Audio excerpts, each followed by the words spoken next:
koperasi di Indonesia dimulai pada tahun 1896 ketika R. Arya Wiryatmaja di Wonokerto mendirikan bank simpan pinjam untuk pegawai negeri yang terjerat rentenir. Gerakan koperasi masyarakat ini mulai berkembang pada tahun 1908 melalui Budi Utomo dan berlanjut hingga masa kemerdekaan yang ditandai dengan Kongres pertama di Tasikmalaya pada 12 Juli 1947. Dan pada tanggal tersebut ditandai dengan Hari Koperasi Nasional dan Muhammad Hatta diakui sebagai Bapak Koperasi Indonesia karena perannya yang signifikan.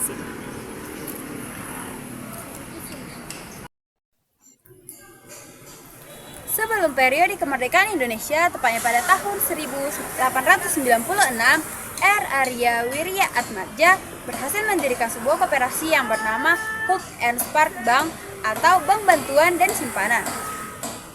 Koperasi tersebut didirikan tepat di kota Purwokerto dan menjadi koperasi pertama yang ada di Indonesia. Koperasi tersebut didirikan dengan tujuan membantu para pegawai negeri untuk lepas dari jeratan tinta darat. Kemudian, di tahun 1908, Budi Utomo memelopori koperasi rumah tangga dengan tujuan untuk menyejahterakan masyarakat. Pada tahun 1957, Kongres Gerakan pertama diadakan di Tasikmalaya pada 12 Juli. Hasilnya adalah pembentukan Sentral Organisasi Rakyat Indonesia atau SOKRI. Penetapannya pada 12 Juli sebagai Hari Koperasi Nasional. Prinsip-prinsip koperasi dilandaskan asas kekeluargaan dan prinsip meliputi keanggotaan yang terbuka dan sukarela, dan pengelolaannya secara demokratis dan sisa bagi usaha atau SAU secara adil serta kerjasama antar anggota koperasi.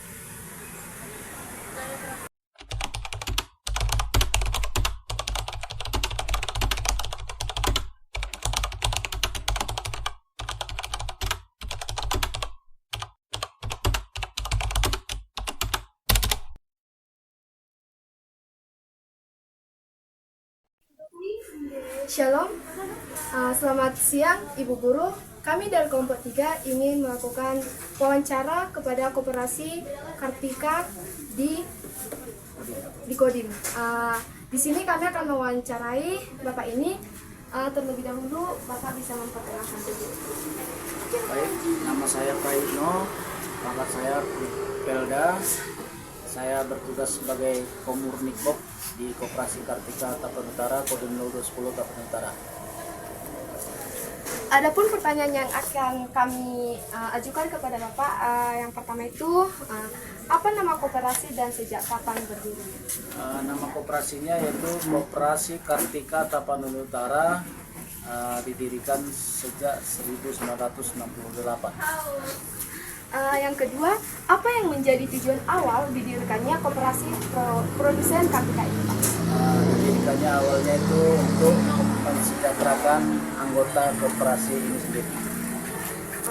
Yang ketiga, apa saja jenis usaha yang dijalankan koperasi produsen Kartika ini? Usaha yang dijalankan yaitu usaha simpan pinjam atau SIPA, kemudian menjual barang-barang perlengkapan, juga ada termasuk alat tulis, barang sembako, dan lain-lain. Selanjutnya, bagaimana sejarah singkat dari koperasi produsen Kartika ini, Pak? Sejarah singkatnya dulu dibentuknya koperasi yaitu dengan rapat luar biasa seluruh anggota Kodim dengan menanam modal bersama. Selanjutnya, menurut Bapak, apa yang menjadi landasan atau dasar koperasi menjalankan usaha? Landasan koperasi ini yaitu berdasarkan Pancasila dan Undang-Undang Dasar 1945 dengan rasa kekeluargaan. Selanjutnya, menurut Bapak, apakah koperasi ini sudah menjalankan prinsip kekeluargaan? Sudah.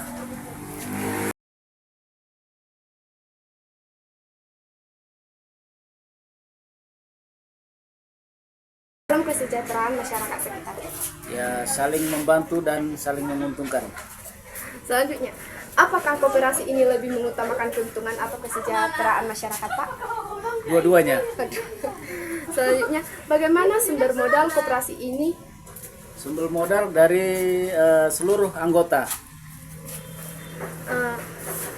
Yang terakhir, apakah koperasi ini, bagaimana koperasi ini menghadapi kendala dan tetap berkembang gitu Pak? Sementara kendala belum ada karena tetap berjalan seperti biasa. Sekian wawancara yang bisa kami sampaikan Pak. Terima kasih.